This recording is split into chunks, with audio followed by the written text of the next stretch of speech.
শুভ সকাল বন্ধুরা, আশা করছি তোমরা সবাই ভালো আছো। আমিও খুব ভালো আছি। তো চলো এইভাবে দিনটাকে স্টার্ট করি।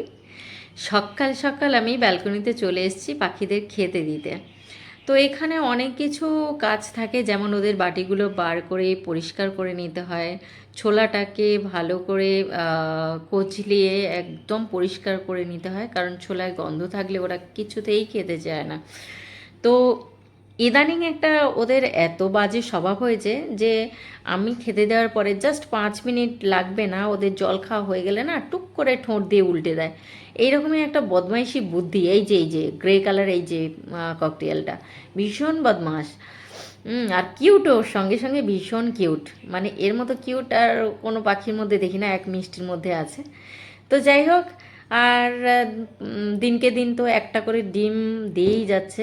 আগের দিন 6টা ছিল, আজকে 7টা, মানে প্রতিদিন একটা একটা করে ডিম বেড়েই যাচ্ছে। তো যাই হোক, ওদেরকে খেতে দিলাম, আর একটু ভিডিও করছিলাম বলে আর খেতে আসছিল না। তো যাই হোক, ওদের ডিস্টার্ব করবো না। আর এই যে আমাদের মিষ্টি খাবার সোনা, নিয়ে এসেছি, চলো। এও তো এই যে বদমাস। কিন্তু দেখো আমাদের খাঁচার অবস্থাটা দেখো, মিষ্টির খাঁচাটার, মানে প্রত্যেকটা ভাঁজে ভাঁজে একটা করে শিক ও ঠোঁট দিয়ে কেটে তুলে দিয়েছে।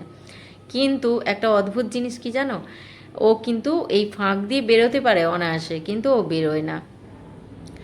তো সেই কারণে আর কি মানে চেঞ্জ আর করা হয়নি। এর আগে আগে অনেকবার চেঞ্জ করা হয়েছে, প্রচুর মানে ইয়ে হয়েছে, মানে খাঁচা কেনা হয়েছে। এর জন্য লাস্টে ভাবলাম যে না, আর কিনবো না, ও এখানেই থাকবে। তো সত্যি কথা বলতে কি, এত ফাঁক থাকা সত্ত্বেও ও কিন্তু বেরোয় না। তো যাই হোক, ওর প্রচুর জল তেষ্টা পেয়েছে আর মিষ্টি করে জলটা খায়। তো এই ছিল পাখিদের খেতে দেওয়ার পর্ব। আর দেখো, আমি বাজার থেকে কত সুন্দর শাক এনেছি। এই শাকটা কি নামে তোমরা জানো? দেখো তো। মানে এটা আমরা, মানে আমি বিশেষ করি নাটবেনের শাক বলে, নাটবেনের শাক। এই নাটবেনের শাকগুলো না একদম বাজারের মধ্যে পাওয়াই যায় না। তো প্রতিদিন সন্ধেবেলা করে একটা কাকু সে ওই সব রকম শাক, মানে শাক সবজি খুব টাটকা নিয়ে বসে। তো একটু আমাদের ব্যাক সাইড হয়ে যায়, যখন একটু সুযোগ হয় তখন ওর থেকে আমি এই বিভিন্ন রকমের শাক নিয়ে আসি। তো আজকের হঠাৎ আগের দিন সন্ধেবেলায় একটু ছেলের দরকারে আমি ব্যাক সাইডে গেছিলাম, তো দেখলাম সেই কাকুটা দোকান নিয়ে বসেছে। উনি রেগুলার বসেন না, তো সেই কারণে আর দেখতেও পাই না।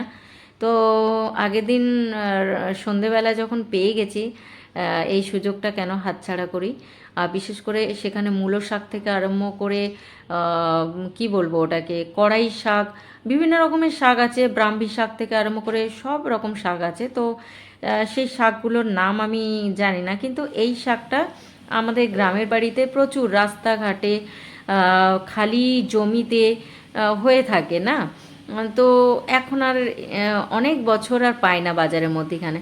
তো সেই কারণে এই লোকটা ছাড়তে পারলাম না, নিয়েই চলে আসলাম। তা কত সুন্দর দেখো। আজকে এই যে পেঁয়াজ, শুকনো লঙ্কা আর একটু জিরে ফোড়ন দিয়েছি, দিয়ে আর এই শাকটাকে তুলে দেবো।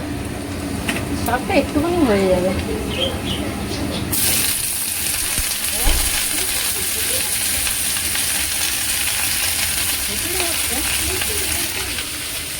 মিটিং হচ্ছে।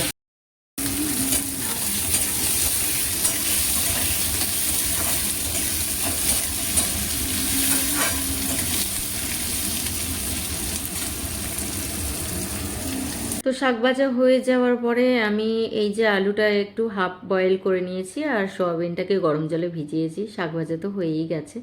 তো দুপুরে মেনু ছিল আজকে পেঁপে সেদ্ধ, শাক ভাজা খুব সুন্দর করে ভেজেছি, আর হচ্ছে আম, এটা হচ্ছে সয়াবিনের তরকারি, আর ছিল সাথে পাকা আম। তো আজকের মতো ভিডিওটা এই পর্যন্ত। ভালো লাগলে লাইক শেয়ার কমেন্ট করো প্লিজ। বাই।